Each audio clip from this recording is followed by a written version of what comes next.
I hovered by the welcome table, my eyes tracing the names on the chalkboard sign: Delilah's besties, party hosts, and family helpers. I leaned in a little, thinking maybe I missed a corner. But there it was, full and clear. My name was nowhere. Not even a quiet little "Thanks, Grandma" on the gift tags tied to the mason jars. I smoothed down the front of my blouse, as if that might quiet the sting blooming in my chest. I remembered helping pick out the centerpiece colors, and remembered writing that check for the deposit. And now I was just another body in the room, one they didn't bother labeling. She was up front, of course, her hands in the air, laughing like something sparkled inside her. That lilac dress fit her like light. I watched as she waved off compliments, then turned to whisper something to her sister. I knew that dress. I'd hemmed it for her myself, months ago, stitching while she sat at my kitchen table talking about nursery paint. She didn't mention that now. Her laughter rang like party bells, soft and pretty, but it didn't reach me. It just passed, right through. I walked toward the dessert table, hoping the smell might bring comfort. It didn't. The frosting on the cupcakes was high and swirled with edible pearls, neat as magazine photos. But the sugar hit my throat like dust. Candied violets, pink rattle cookies, bow-shaped mints, so sweet it nearly hurt. I smiled because everyone else was, but inside I was somewhere else, kneeling by my mother's oven, watching her bake molasses cookies with joy that filled the whole kitchen. That joy wasn't here. This sugar tasted expensive and empty. I paused by the gifts piled beneath the faux fireplace. Each box gleamed with white ribbon and tissue so fluffed it could fly. I touched one gently. Soft fleece, I knew it even through. The wrap. I'd chosen that one after reading reviews for hours. Held that registry list like it was scripture. I'd folded corners, highlighted, adjusted my grocery spending just to get what they needed. But none of them said, "From Grandma." Just neat handwriting and stickers that matched the theme. It was as if my care had no voice. I had given so much, and still, I stood there as if I hadn't arrived. The music changed to something bouncier, and I shifted toward the back wall. I looked out at the chairs I'd helped arrange, the tablecloths I'd ironed. I remembered staying up late to finalize the catering deposit online. I remembered writing "no onions" on the menu card because she said pregnancy made her nauseous. And yet standing there, the room didn't seem to recognize me.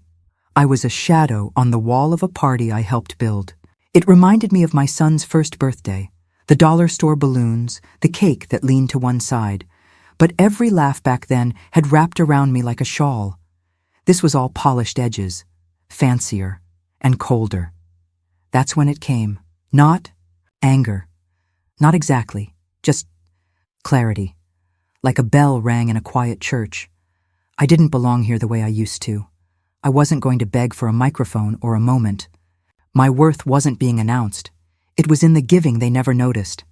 And I would take it back, not the money, but the part of me that had been waiting to be seen. I stood still for a while longer, let the paper garlands sway above my head, in the light, and then I let go of the need to be acknowledged. Not out of anger, but clarity. The entry table was dressed in lace and pastel pink. I stepped closer, eyes searching the hand-painted board that listed hosts and helpers. The brushstrokes, curled with care. Delilah's college roommate, her sister, even a friend from her book club. But not me, not even in the smallest corner. I checked the party favors, too. Little jars of sugar scrub, tied with string and tags that read, "Thank you for showering Delilah."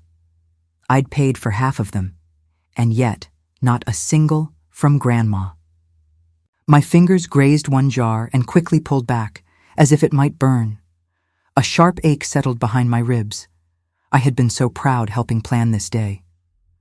But standing there, under the spring sunlight spilling through the glass doors, I felt like a ghost, present but unseen. She stood near the front, wrapped in that lilac dress. I recognized the hem. I'd stitched it myself while she told me, about nursery colors and cravings. She laughed then, and she laughed now, head tilted just so, her voice ringing out like soft bells in a chapel. But it didn't touch me. I stood at the edge, holding a smile I didn't feel.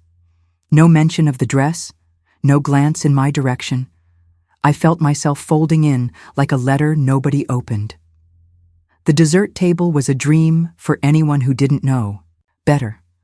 Cupcakes with pearl sprinkles, violet candy in glass bowls, sugar cookies shaped like rattles, each one piped with perfect detail.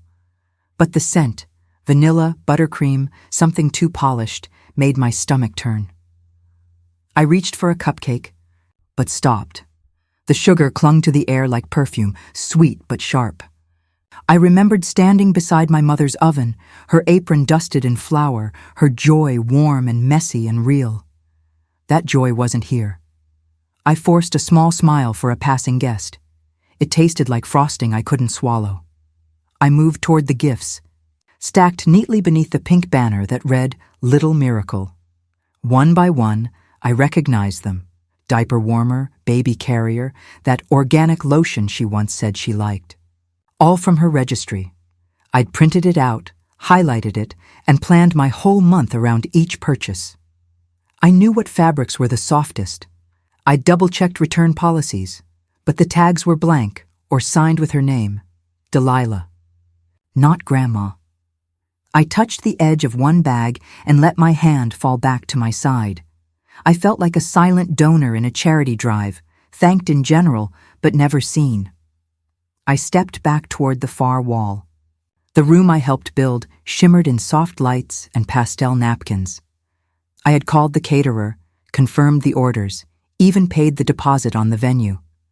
I remembered ironing those tablecloths while my back ached, thinking how pretty they'd look under the balloons. And yet, there I was, an outsider, watching my love dressed up like someone else's success. I closed my eyes and thought of my son's first birthday.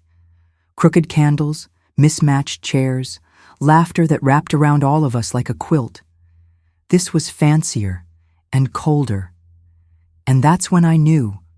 It didn't hit like thunder. It came like breath, the quiet kind that fills a room once the music stops. I didn't feel angry, just finished. Like something inside me had finally stopped asking to be heard. I wouldn't raise my hand or clear my throat. I wouldn't ask to speak or be listed. I had given too much of myself to be forgotten in return. I let my hands rest at my sides and felt the light catch the edge of the ribbon hanging above me. I didn't belong here, not in the way they thought. And I decided then, I wouldn't leave a trace where I wasn't welcome to exist. The kitchen of my childhood had yellow curtains that caught the morning sun like butter. I used to sit on a stool beside the stove, swinging my feet while Mama fried cornbread in the cast iron, the hiss of oil and the scent of bacon grease filling the room like a lullaby. Mama didn't say much, but her hands told stories. The way she folded the biscuit dough, how she packed our lunch pails with care, even when money was tight. Everything she did whispered love. I learned more from that kitchen than from any book. It taught me that warmth didn't need explaining. It was in the rhythm of footsteps on cracked linoleum, in the hum of her voice when she sang old hymns, and in the way she wrapped leftovers in wax paper like little treasures. That room raised me. I carried it with me long after we moved out, long after Mama's voice was only a sound in memory. I still smell bacon, and I think of her apron, dotted with flour, and the way she made love out of nothing but scraps and time. I remember sitting cross-legged on the floor of our tiny apartment, a lamp glowing beside me, sewing needle in hand. The fabric of my wedding dress was simple, nothing fancy, but it shimmered under the soft light like it knew something. I whispered a prayer with every stitch, pulling the thread tight, hoping each knot held something more than just fabric. I dreamed with that dress, dreamed of laughter echoing in quiet halls, of dinners on mismatched plates, of a love that stayed through the dull Tuesdays. I believed in small things, like steady hands and honest work. My fingers tremble slightly. As I finish the hem, and I remember thinking, this is what building looks like. The first time I held his hand in church, his thumb brushed mine, and I felt it. That thread I'd sewn into the dress, now weaving its way into my life. Simple thread, simple love. But it felt strong enough to hold the world. He came into the world just after dawn, his cry stretching across the hospital room like sunlight through a window. I remember the chill in the air and the scratchy blanket they wrapped around him. But more than anything, I remember his smell, milk, skin, and something sacred. When they placed him in my arms, everything inside me shifted. My name changed that day. I was no longer just a wife. I was a mother, a protector, a place for him to come home to. I pressed my cheek to his tiny head, felt the warmth of him, and made a silent promise. I will not let this world make you feel small, not while I have breath. I counted his fingers, each one like a secret miracle, and thought of Mama's hands, of everything passed down. And now, it was mine to carry, forward. When he brought her home, I cleared a drawer for her things before she even asked. I folded towels fresh from the dryer, made a casserole with extra cheese because he said she liked it that way. I gave her my favorite scarf when she had that interview, and when the buttons on her coat came loose, I stitched them back without a word. She smiled once when I handed it to her. "Thank you," she said, almost surprised. I smiled back and said, "Of course, honey." I didn't keep count of meals, favors, rides to work. I gave because that's what love did. It filled the spaces, so no one had to ask. I never thought I'd need to write it down to prove it. I remember the night I wired the money for their first car. It was late, the house was quiet, and the light from my desk lamp flickered just slightly. I'd helped with rent before, never asking when I'd get it back. Paid for furniture, groceries, paid for the baby shower, half the venue cost, even the floral deposit. When the thank you list came out, my name was missing, not once. I told myself it didn't matter, that love wasn't a contract. But sitting in the dark that night, hearing the soft tick of the clock, I felt something strange, like I was being erased by my own giving. Love used to mean showing up. Now it felt like standing outside, holding the door for everyone else. There was a time they called just to check in, just to say hi. Now the phone only buzzed when a bill was due or a birthday needed covering. "Hey, do you mind just spotting this until next Friday?" became the new, "How are you?" I said yes, every time, but the eyes started to feel heavier. I sat on the porch one night, the swing creaking beneath me, the air thick with rain, and something else, something unsaid. I looked out at the wet grass and whispered, "Wasn't this supposed to be family?" Love used to move like a river, constant, flowing, shared. But now it came with invoices, and my heart didn't know how to balance the books. The mug between my hands had gone cold, but I held it anyway. The morning was heavy with clouds, gray light creeping across the countertop like hesitation. I stared at the phone on the table, thinking of calling him, my son. Just to ask, maybe. Just to gently say, "Did you know?" But the words wouldn't rise. I didn't want to ask him to choose, not between her and me, not between comfort and truth. I sipped the coffee, bitter. I didn't flinch. The clock ticked louder than usual, each second pressing on my chest like a reminder. He deserved peace in his home. I didn't want to be the crack in his marriage. I just wanted to be seen, to be thought of, not as a burden, not as a checkbook, just as his mother, as someone who once rocked him through fevers and fear. I folded my hands in my lap and let the quiet fill the space where a conversation should have been. Love can make you quiet when all you want is to speak. Mama had made cinnamon tea, letting the sticks boil until the house smelled like December. We sat on worn couches, the kind that sank in the middle, and passed around mismatched teacups that clinked like wind chimes. Someone brought a cake from the bakery's clearance shelf. It leaned a little, but no one minded. My dress didn't fit right, and my feet were swollen, but when Mama stood up to speak, I forgot all that. Her voice wobbled like a bird in a strong wind, but every word was wrapped in pride. "You're going to be a strong mother," she said, "the kind that sees and stays." I remember how her hand shook when she raised her cup, and how everyone toasted with soda and sweet tea. We didn't have decorations, no printed signs or expensive favors, but we had love and laughter, and no one was told to be quiet, especially not Mama. The hallway smelled faintly of cardboard and gift wrap, the sun catching the edges of the packages like spotlights. I stood there looking at the neat bows, the tiny tags that said things like, "Congrats," and "Love you both." I recognized nearly all of them. That stroller had been on the top of her list. I'd ordered it myself. The fancy breast pump, too, the one that came highly recommended. I'd even picked up the special burp cloth with the soft edges. But none of the tags had my name, not one. It was like I had given, but not shown up, like I had contributed, but didn't exist. I traced the edge of a ribbon with my finger, and a thought struck me, hard and sudden. I was generous, yes, but generosity didn't earn me a place. I was just another unmarked package on the doorstep. The sink was half full with water that had cooled, but I didn't bother warming it again. My hands moved slowly, lost in the rhythm of scrubbing a casserole dish from 2 nights ago. The scent of simmered greens still lingered in the air, mingled with the lemon of the dish soap. My eyes blurred, not with tears, just tiredness. And that question, the one that had grown louder with each passing day, echoed again. Am I only welcome when I'm quiet and paying?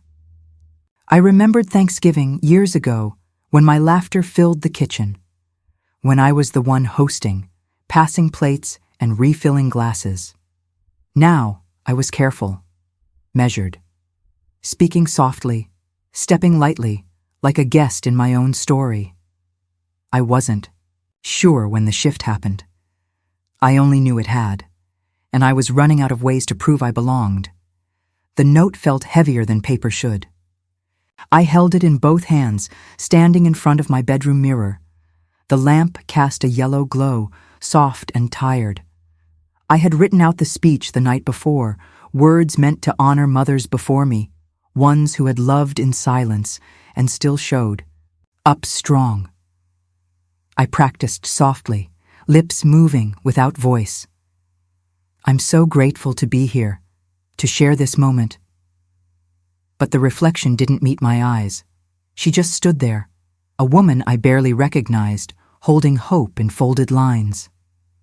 My throat tightened. The words felt thick. I wanted to speak, but I wasn't invited to. I folded the note in half, then again, then once more. I tucked it back into my drawer beneath the scarf she once borrowed and never returned. Some things you give away, others you just stop offering. By Friday, my silence had a shape.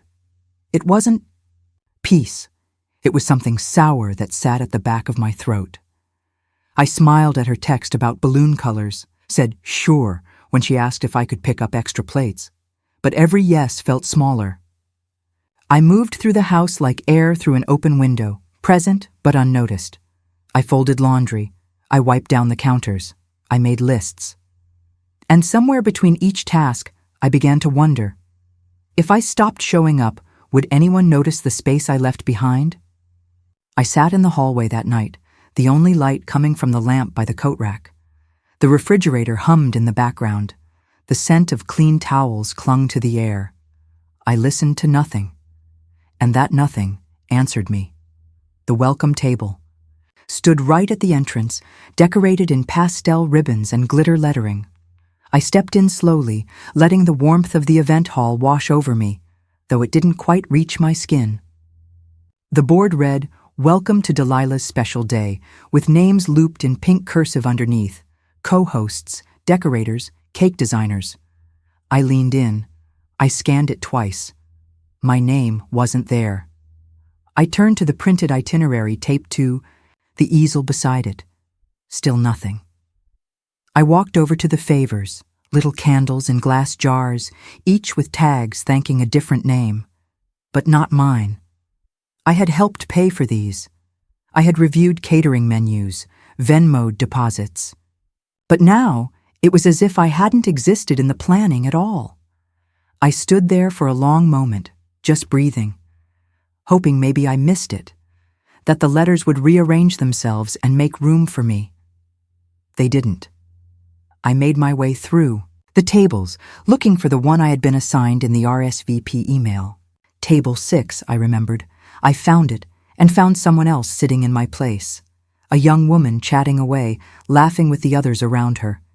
There was no name card for me. I stood there smiling because I didn't know what else to do.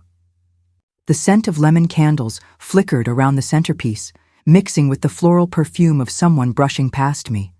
The sound of forks on plates, napkins being unfolded, glasses clinking, everything moved without me.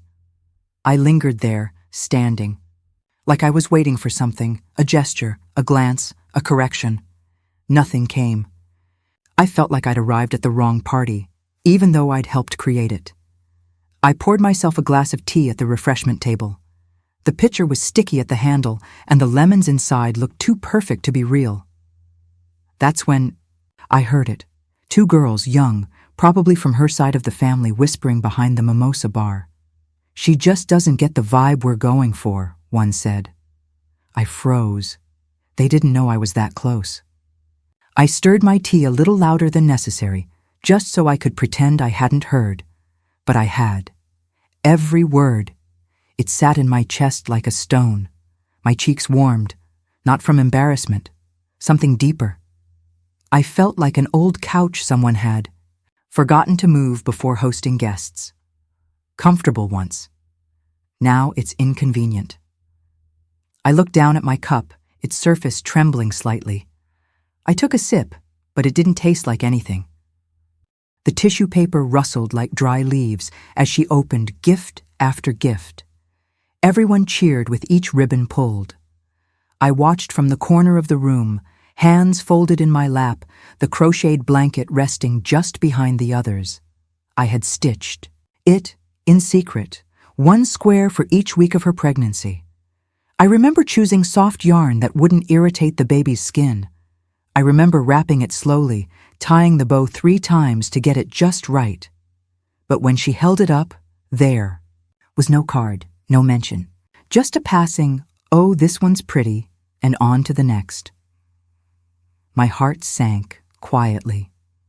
Not in anger, but in that slow, sorrowful way a balloon sinks when no one notices it's losing air.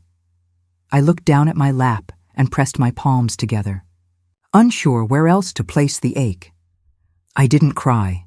Not there. I just sat, like something unopened in the corner. They brought out the cake with laughter and a few claps. Someone turned up the music, and the lights seemed brighter than before. I looked around, blinking fast. It all felt so loud, so much sound, and yet none of it touched me. I stood up without a word. I walked past the gift table, past the board, where my name still wasn't written, past the favors I had helped pay for. My heels made small, hollow taps against the tile. I didn't turn back. No one called out after me. No one noticed.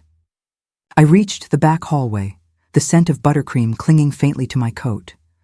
I walked slower near the door, letting the quiet settle around me like a shawl. I wasn't angry, but I had learned something. Some rooms don't make space for the people who helped build them. And love, when it comes with conditions, doesn't always deserve your staying. I sat in my car with the engine off. The party was still going, the distant thump of bass and laughter muffled by the glass. The windows began to fog, each breath I exhaled leaving small ghosts on the windshield. I didn't wipe them away. I watched them grow, then fade, then return. The cold wrapped around my knees, my fingers, but I didn't turn on the heat. I didn't move. I let the quiet hold me. I let the truth settle. I cried, not loudly, but fully. For what I gave, for what I wasn't allowed to say, for the years of showing up without being seen. The tears rolled warm down my face, streaking into my scarf. And in that stillness, I finally understood. This wasn't about being uninvited to speak. It was about being written out of the story entirely. And the silence they handed me, I no longer had to keep it. It came tucked between a stack of flyers and circulars, just a plain white envelope with her name spelled wrong, the way mine always had been. I nearly tossed it in the bin with the pizza coupons and junk mail, but something told me to open it. My hands moved slowly, almost hesitant, as I peeled the flap and slid the papers out. The invoice unfolded like a confession. Final balance due, it said in thick, typed font. Beneath it, line after line, venue rental, catering, floral arrangements, photography package upgrade. And at the bottom, my name, my full name, billed and bold. I sat at the kitchen table, the sunlight slipping softly across the surface, warming. The wood beneath my elbows. The scent of coffee lingered in the air, bitter and grounding. I scanned the paper again. No line said, love, no mention of grandma, just $signs and item codes. I pressed my lips together and looked up at the clock ticking gently on the wall. It felt like something inside me had been unwrapped, and not kindly. I ran my finger down the column of amounts, $175 for floral deposits, $300 for the photographer, $625 for catering, split across 2 checks. I remembered every detail, every quiet, "Don't worry, I've got it," I'd whispered into the phone. Every time I opened my banking app and justified the balance. I remembered the text that said, "I'll pay you back next month, a month that never came." I told myself it didn't matter, that I was giving out of love. But this sheet of paper, white, emotionless, told the truth plainly. It didn't call me mother. It didn't call me anything at all. It called me payee. I flipped it over, hoping maybe there was a note on the back, something handwritten. There wasn't. Just numbers. Cold math, short lines, no softness.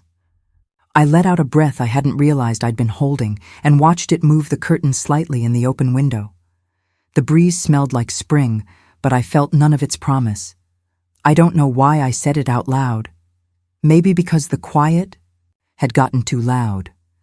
I looked at the paper and felt the words leave me like a sigh. They remembered my check, not my name.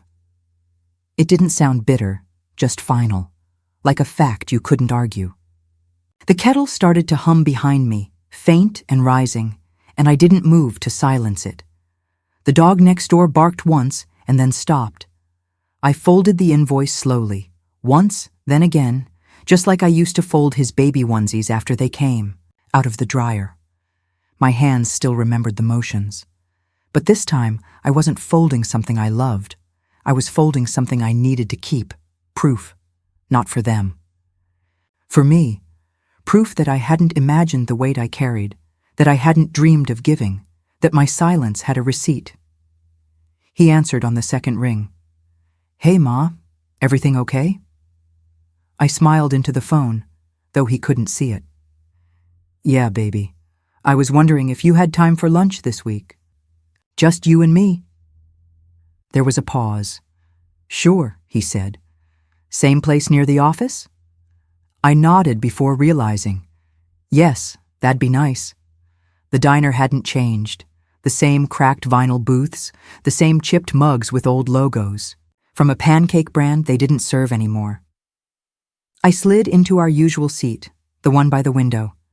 It was early afternoon, quiet except for the hum of jazz and the gentle clatter of plates from behind the counter.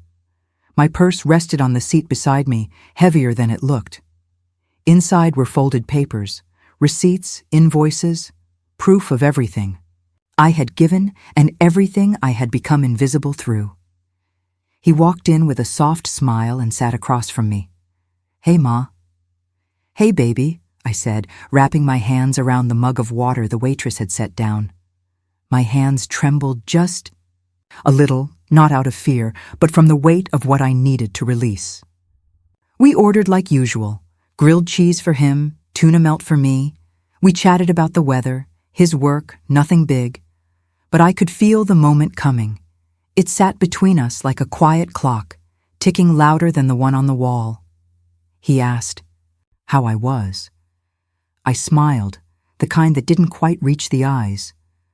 "I'm okay," I said softly. I reached into my purse and unfolded the stack of receipts, laying them gently on the table between us. "What's this?" he asked.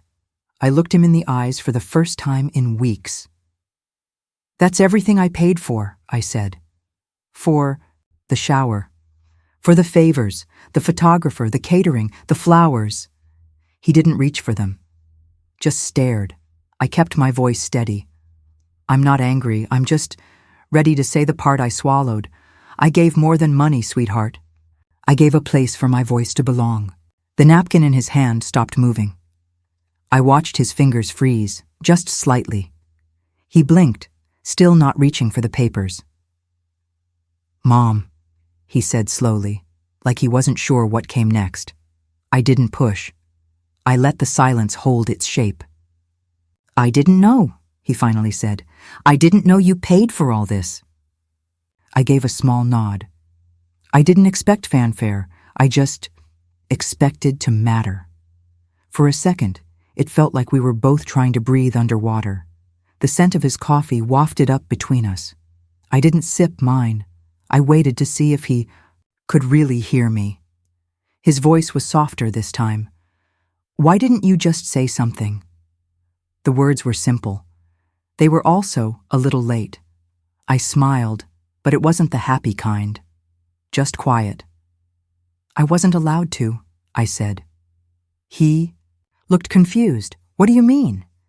I ran my thumb over the condensation on my glass. "When someone tells you not to speak at something you helped build, it's not an invitation. It's silencing. And I was tired of asking for space in a room I helped pay for." The waitress came. By refilled our waters without a word. The sound of her pouring sliced through the stillness. I stared at the silverware catching sunlight and watched it flicker like small truths on steel. "I didn't want to make you choose between me and her," I added gently. So I didn't say anything. But silence, it collects interest. "And mine's overdue." He leaned back, his jaw tight.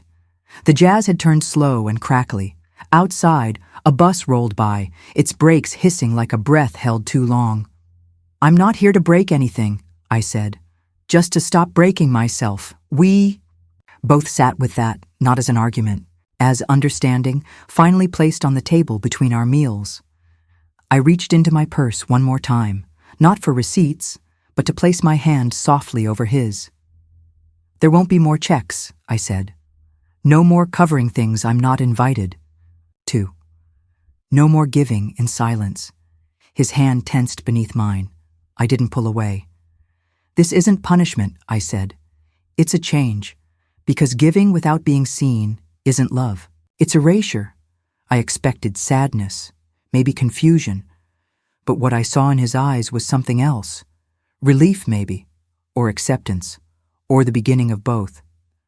I smiled, tired, but clean, like someone who finally put down a weight she didn't, realized she'd been carrying across decades. "I'll still show up," I added, "but with boundaries, and I hope that's enough." He nodded, not quickly, slowly, thoughtfully.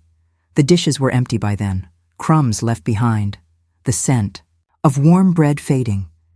I folded my napkin, placed it on the edge of the table, and for the first time in a long while, I felt like I had spoken with both hands open, and neither one came back empty. He didn't speak right away. He just looked at the papers, really looked at them. Then, slowly, he picked one up. The floral invoice. His thumb brushed the corner like he wasn't sure if it was real. The air felt different, thicker, like everything we'd left unsaid was floating just above the booth, soft and dense. He didn't look at me as he read, just nodded to himself. "I should have asked," he murmured. "You didn't know what to ask," I replied. And I didn't. make it easy to see. His silence didn't feel empty this time. It was full of realization, of shame that didn't need naming, of gratitude that had no place to land. Until now.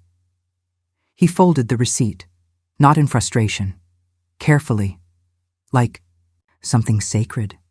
I never wanted you to feel forgotten, he said. And yet I did, I answered. And now I don't. He looked up, eyes soft. I'm sorry, Ma. I know. And I did. I didn't need flowers or a name on a board. I just needed this. His eyes meeting mine, holding the moment steady. We sat there as the light outside dimmed just slightly, casting long shadows over the table. The scent of dish soap wafted from the back as someone began to wipe down counters. The day was ending, but something else, something deeper, was finally beginning. It was a Saturday morning, one of those soft golden kinds that makes everything look gentler. I was out on the porch in my robe, watering the begonias, when I heard the gate creak. There they were, Linda, Carol, and May, carrying a basket wrapped in a tea towel and a mason jar full of wildflowers. "Surprise!" May called out, lifting the jar like a little trophy. No reason, just because. I blinked at them, then smiled, my throat catching unexpectedly. Linda handed me the basket. "Scones," she said. "Lemon and poppy seed. You're due for a porch brunch, don't you think?" They didn't want pictures. They didn't want praise. They just came because they'd remembered me. Me, not a holiday, not a party, not a milestone. Just the woman who used to pass out lemon bars at choir practice and always had tissues in her purse. I set the flowers on the railing and took a breath so deep it felt like it reached my ribs. Something inside me that had been pulled tight for too long, unlaced a little. It wasn't grand, but it was true. And sometimes that's more than enough. The check sat in my drawer for 3 days before I knew what to do with it. I didn't want it sitting in the bank, stiff and untouched, growing colder with each passing month. So I wrote a new check, this one with more purpose, and mailed it to the women's shelter on Elm Street. I'd driven by it for years, always meaning to do something. This time, I did. A week later, I got a letter back, handwritten, careful cursive on a lined notepad. They thanked me, said the money would cover new bedding, fresh towels, diapers, and maybe if there was enough left, they'd hire someone to host storytelling nights. "Some of our ladies don't have anyone to talk to," it read, "but they're full of stories." I folded the letter and held it for a while, because I understood. I'd spent years full of stories with no place to speak about them. That letter didn't just thank me. It returned something I hadn't expected, a voice, reflected back in the kindness I'd offered. I was nervous the first time they asked me to come in. "Just tell a story or two," the coordinator said. "Whatever you feel," so I did. I walked into the room with a lemon loaf in one hand and my old recipe box in the other. There were 12 women. Some looked barely old enough to carry what they were carrying. Others looked like they'd carried it forever. The room smelled like coffee and something sweet from the morning shift. I sat down and began, not with advice, but with memories. I told them about my mother's cinnamon bread, about the creaky floorboard outside my childhood room, and how my father used to avoid stepping on it when I was sick. I told them about the year I made too many pies and cried because no one had room for one more bite. And they laughed, not politely, not the way people do when they're just waiting for the end. They laughed like they meant it. One woman leaned in, another wiped her eyes. No one hushed me, no one shifted uncomfortably or changed the subject. I didn't feel like furniture. I felt like family. That night, I sat at the kitchen table, steam curling from my tea like a soft whisper. The wind outside brushed against the windows, light enough not to rattle, and I said it out loud to no one, maybe just to myself. Silence isn't always golden. I let the words hang there. Sometimes, I added, it's just what people want from those they don't want to see. I stirred my tea and watched. The ripples form, gentle and slow. It didn't hurt to say it anymore. That truth used to feel sharp, like betrayal. But now? Now it felt more like a clean line I could walk beside instead of through. There's a kind of silence that gives rest, and another kind that erases you. I know the difference now, and I won't confuse the two again. That didn't break me. It freed me. Gently. Completely. The journal was tucked in the drawer beneath. My scarves, the old kind with a fabric cover and pages that smelled like time. I opened the first clean page and wrote the date, then paused. My hand rested there for a moment. Then I wrote, "To my granddaughter, so you never forget what your grandmother sounds like." The ink flowed smoother than I remembered. Easier. I wrote about how the kitchen smelled when her daddy was little, about the old car we drove to church, the one that never quite understood second gear. I wrote down how I used to sing to the pie crust so it wouldn't fall apart. And as I wrote, my voice filled the room. Not loud, but present. I didn't write for applause. I didn't write to be remembered by the world.